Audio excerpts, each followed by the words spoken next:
Yo he acabado ya. A mí me llaman operado. Ya no salgo más.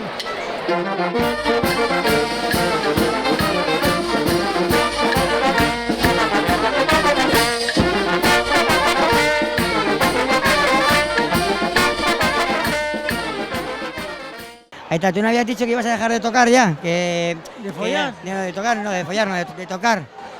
¿De tocar? Sí. ¿De tocar el qué? ¿El culo alguna? A ver, ahí está, tú no decías que querías dejar de salir a la charanga tocando.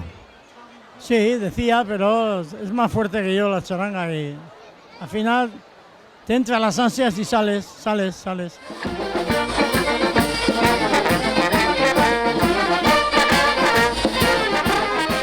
Yo esta mañana no tenía intención de tocar, pero al final oía la charanga en la calle y me he liado.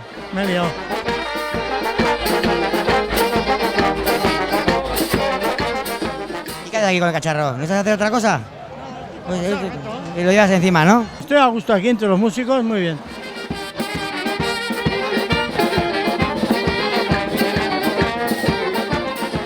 Pues me parece muy bien, oye, que sigas disfrutando y que sigas así muchos años con toda esta gente que tienes aquí, unos musicazos de la hostia.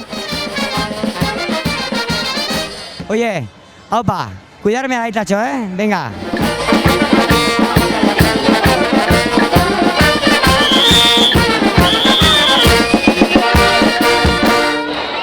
Carnaval el año pasado no salí ya, no. Bueno, salí, joder, media hora con el Sucalde y otra media hora con el Cávila. Muchas gracias. ¿Qué vas a decir? Claro.